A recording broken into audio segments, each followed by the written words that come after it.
Good morning student. Electrician first year और second semester के student के लिए इलेक्ट्रीशियन ट्रेड के लिए इल्यूमिनेशन चैप्टर प्रारंभ किया गया है। आज इस चैप्टर का ये 16वां वीडियो क्लास है। धीरे धीरे हम इस अध्याय को समाप्त करने की तरफ बढ़ रहे हैं। तो अभी तक हमने जो पढ़ा है इस अध्याय में उसका एक बार थोड़ा सा क्विक रिवीजन कर लिया जाता है। कारण ये है कि इस अध्याय के समाप्ति पे मैं आपको विभिन्न प्रकार के ऑब्जेक्टिव प्रश्न हल कराऊंगा और अगर आपने ये अध्याय पढ़ा है तो आप लगभग जो है सारे प्रश्न खुद से हल कर पाएंगे।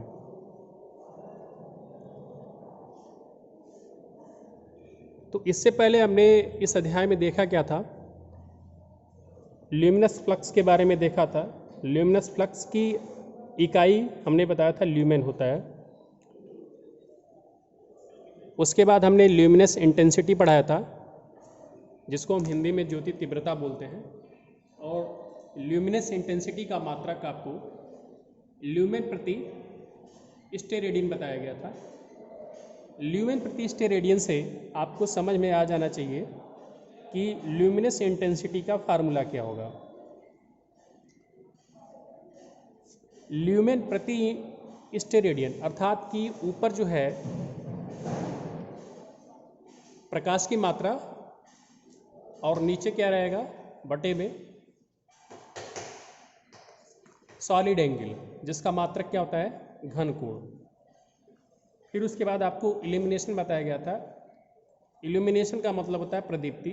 इसका मतलब होता है कि किसी भी प्रकाश स्रोत से 1 वर्ग मीटर के क्षेत्रफल पे जितनी भी प्रकाश की मात्रा पड़ती है उसको हम इल्यूमिनेशन अर्थात प्रदीप्ति कहते हैं। और इसका मात्रक क्या होगा ल्यूमेन प्रति मीटर स्क्वायर।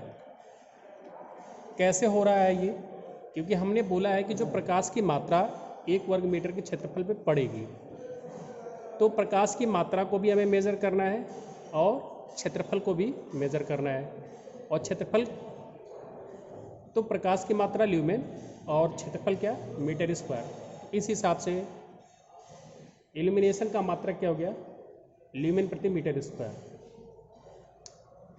उसके बाद हमने इस अध्याय में आपको विभिन्न प्रकार के जो लाइट की अरेंजमेंट होती है व्यवस्था होती है उसके बारे में पढ़ाया गया, जिसमें आपको direct lighting, semi direct lighting, semi indirect lighting, indirect lighting और जनरल लाइटिंग, ये 5 प्रकार की लाइटिंग की व्यवस्था बताई गई।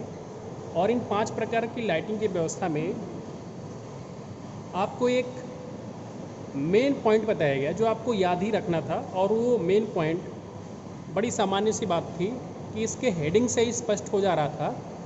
जैसे डायरेक्ट लाइटिंग, डायरेक्ट लाइटिंग का मतलब ही हो गया कि ऐसी प्रकाश व्यवस्था जिससे प्रकाश स्रोत से ज़्यादा से ज़्यादा प्रकाश सीधे वस्तुओं पर पड़े। तो इसमें हमने ये बताया था कि 90% लाइट अगर वस्तुओं पर पड़ रही है तो इस प्रकार की प्रकाश व्यवस्था को हम डायरेक्ट लाइटिंग बोलते हैं। जबकि सेमी डायरेक्ट में ये बताया गया कि अगर 60 से 90% की लाइट सीधे वस्तुओं पर पड़ रही है तो इस प्रकार की व्यवस्था को सेमी डायरेक्ट लाइटिंग कहते हैं। फिर आपको सेमी इनडायरेक्ट लाइटिंग बताया गया, इसी प्रकार आपको इनडायरेक्ट लाइटिंग बताया गया और फिर जनरल लाइटिंग बताया गया। इसके बाद हमने विभिन्न प्रकार के जो लाइट सोर्स हैं उनके बारे में पढ़ा, जैसे sodium vapour lamp, incandescent lamp. पहले तो हमने ये देखा कि प्रकाश के जो सोर्स होते हैं वो कितने प्रकार के होते हैं। तो ये 2 प्रकार के बताए गए। आपको पहला बताया गया इनकैंडिसेंट लैम्प जिसको हम उद्दीप्त लैंप भी हिंदी में बोलते हैं, और सेकंड में बताया गया गैस डिस्चार्ज लैंप। तो आपको इनकैंडिसेंट लैंप में भी कुछ अलग अलग टाइप के लैंप बताए गए, जैसे कि carbon arc lamp, carbon filament lamp. उसके बाद आपको बताया गया टंगस्टन फिलामेंट लैंप। और उसके बाद हम सेकेंड टाइप पे आए जिसको हम गैस डिस्चार्ज लैंप बोलते हैं। इसमें हमने देखा क्या कि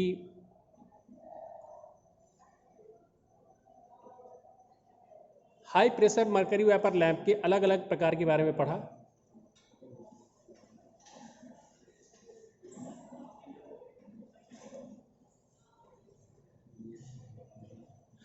उसके बाद हम फ्लोरोसेंट लैम्प, जिसको हम बोलते हैं क्या, ये गैस डिस्चार्ज लैम्प का ही एक प्रकार था। तो फ्लोरोसेंट लैम्प के बारे में हमने देखा, इसकी बनावट देखी, इसके कार्य करने का सिद्धांत देखा। तो फ्लोरोसेंट लैम्प में आपको ये बताया गया है कि ये जो लैम्प होता है एक ट्यूब के आकार का होता है और इसके ट्यूब के परत पर, अंदर के साइड से परत पर फ्लोरोसेंट के पाउडर डाल दिए जाते हैं, इसी कारण से इसको फ्लोरोसेंट ट्यूब कहते हैं। और एक कांच की बनी ट्यूब होती है जिसके अंदर फ्लोरोसेंट पाउडर की परत होती है, दोनों किनारों पर टंगस्टन की फिलामेंट होती है जिस पर बेरियम ऑक्साइड की परत लगी होती है जिससे कि इलेक्ट्रॉन बाहर निकल सकें, और इसके अंदर कम दबाव पर आर्गन गैस तथा कुछ मरकरी वेपर भरे होते हैं। ट्यूब के दोनों किनारों पर बाईपिन कैप होल्डर में लगाने तथा सप्लाई देने के लिए लगी होती है। इसके बाद कार्य करने के सिद्धांत को बताया गया कि फ्लोरोसेंट ट्यूब को चोक और स्टार्टर द्वारा एसी सप्लाई देने पर इसमें लगभग 1000 वोल्ट जो कि सप्लाई वोल्टेज से 4 गुना उत्पन्न होते हैं, जिसमें आर्गन गैस फिलामेंट द्वारा गर्म होने पर डिस्चार्ज होकर कंडक्टर का काम करती है तथा इलेक्ट्रॉन अंदर से बाहर बहना शुरू कर देते हैं और फिर मरकरी वेपर के वाष्पीकरण होने पर लाइट देते हैं। फिर इसमें बताया गया कि जैसे कि इसमें आपको बताया गया कि फ्लोरोसेंट ट्यूब को चोक और स्टार्टर द्वारा, तो इसमें चोक की परिभाषा बताई गई कि चोक क्या होता है। तो यह वाइंडिंग वायर की बहुत अधिक टर्म लैमिनेटेड कोर पर लपेटने से बनाई जाती है, अर्थात एक लैमिनेटेड कोर पर बहुत ज़्यादा वाइंडिंग जो वायर होती है उसकी टर्म को लपेट करके बनाई जाती है। इसका कार्य शुरू में सप्लाई वोल्टेज से लगभग 4 गुना वोल्टेज उत्पन्न करना तथा बाद में वोल्टेज ड्रॉप कराकर लगभग आधे वोल्टेज सर्किट में देना, अर्थात वोल्टेज को कंट्रोल करना चोक का कार्य होता है।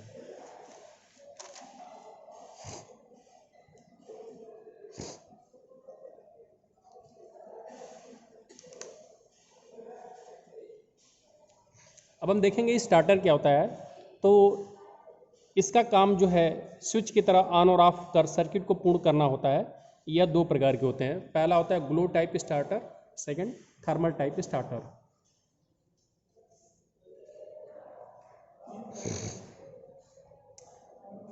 ग्लो टाइप स्टार्टर की परिभाषा ये है कि आजकल अधिकतर ग्लो टाइप स्टार्टर ही प्रयोग किए जाते हैं। यह 2 धातुओं की बनी स्ट्रिप और कम प्रेशर पर हीलियम गैस को एक छोटी सी कांच की ट्यूब में रखने तथा स्पार्किंग को कम करने पैरेलल में कंडेंसर लगाकर बनाया जाता है।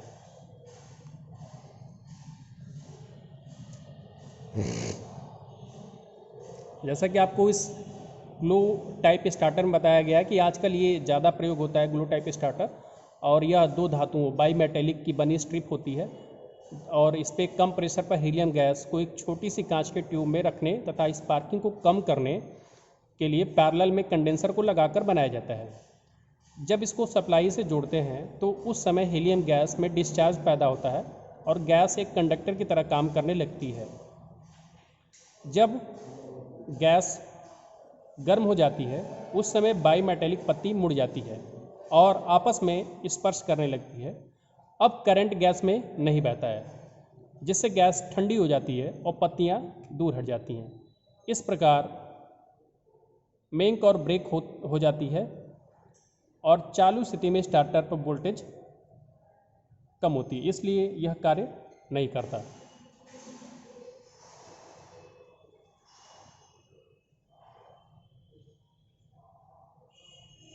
तो ये हमने ग्लो टाइप स्टार्टर के बारे में आपको पूरा बताया, जिसमें ये बताया गया कि ये बाई मेटेलिक 2 धातुओं की बनी स्ट्रिप होती है और कम प्रेशर पर हीलियम गैस को एक छोटी सी कांच की ट्यूब में रखने तथा स्पार्किंग को कम करने के लिए पैरेलल में कंडेंसर को लगाकर बनाया जाता है।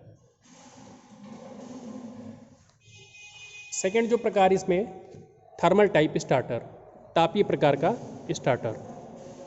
तो इस स्टार्टर में ऊष्मा उत्पन्न करने वाले प्रतिरोध R के पास एक द्विधातु पत्ती होती है जो स्विच का कार्य करती है। ध्यान से देखिएगा थर्मल टाइप स्टार्टर की परिभाषा क्या है। तो इस स्टार्टर में ऊष्मा को उत्पन्न करने के लिए ऊष्मा उत्पन्न करने वाले प्रतिरोध R के पास एक द्विधातु पत्ती होती है जो स्विच का कार्य करती है। तापीय प्रकार का स्टार्टर प्रायः हाइड्रोजन गैस से भरे बल्ब G में आवरणित रहता है। मतलब कि जो तापी प्रकार का स्टार्टर है यह प्रायः हाइड्रोजन गैस से भरे बल्ब जी में बंद रहता है। जब लैंप परिचालन में नहीं होता है इस समय दो स्विच इलेक्ट्रोड E1 और E2 प्रायः बंद अवस्था में रहते हैं। जब परिपथ को सामान्य प्रदाय अर्थात AC के साथ स्विच ऑन किया जाता है तो लैंप इलेक्ट्रोड A और B तापी स्विच के माध्यम से एक साथ संयोजित हो जाते हैं और इनमें से उच्च धारा प्रवाहित होने लगती है। इसके फलस्वरूप ये प्रकाश देने की स्थिति तक गर्म हो जाते हैं। इसी समय प्रतिरोध R में उत्पन्न ऊष्मा द्विधातु पत्ती E2 को मोड़ देती है जिससे संपर्क टूट जाता है और चोक द्वारा इसी क्षण उच्च वोल्टता प्रदान की जाती है जो कि लगभग 1000 वोल्ट होती है। यह वोल्टता मरकरी के वाष्पों में विसर्जन करने के लिए पर्याप्त होती है जैसा कि वर्णन में किया जा चुका है। प्रतिरोध R में उत्पन्न हुई ऊष्मा स्विच के संपर्क E1 और E2 को इस अंतराल में खुला रखती है जैसा कि फिगर 6 में आपको दिखाया गया। तो इसके लिए आप फिगर 6 देखिए।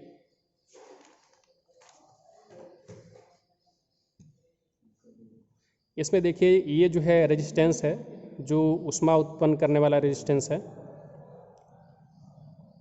ये दो इलेक्ट्रोड हैं और एक कैपेसिटर जो है लगा हुआ है।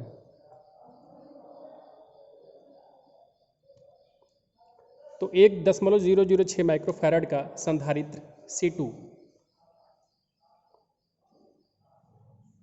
स्टार्टर संपर्क जो है द्विधातु के इलेक्ट्रोडों के पार्श्व में जोड़ा गया है। जैसे ये देखिए जो स्टार्टर संपर्क हैं उनके पार्श्व में ये जोड़ा गया है। थर्मल या ग्लो प्रकार के दोनों स्टार्टरों के प्रकरण में यह रेडियो व्यवधान के प्रभाव को खत्म करता है जो द्विधातु संपर्कों के खुलने और बंद होने से उत्पन्न होते हैं।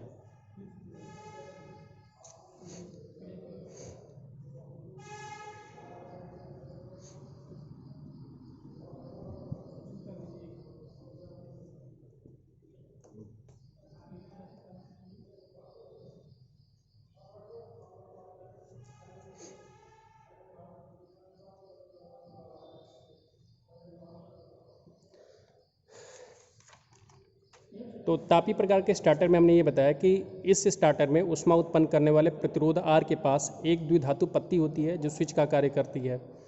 तापी प्रकार का स्टार्टर प्रायः हाइड्रोजन गैस से भरे बल्ब G में आवरणित रहता है।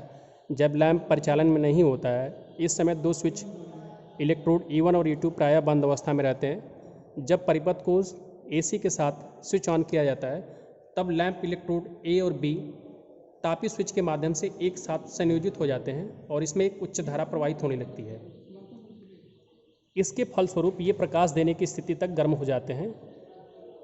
इसी समय प्रतिरोध R में उत्पन्न ऊष्मा द्विधातु पत्ती E2 को मोड़ देती है जिससे संपर्क टूट जाता है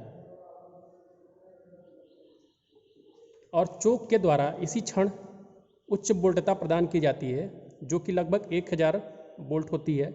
यह वोल्टता मरकरी के वाष्पों में विसर्जन करने के लिए अर्थात करंट को बहने के लिए पर्याप्त होती है जैसा कि वर्णन किया जा चुका है। और प्रतिरोध R में उत्पन्न हुई ऊष्मा स्विच के संपर्क E1 और E2 को इसी अंतराल में खुला रखती है जैसा कि फिगर 6 में दिखाया गया। और हमने आपको इसके लिए फिगर 6 भी दिखा दिया है जो कि आपको तापी प्रकार के स्टार्टर का सिद्धांत बता रहा है।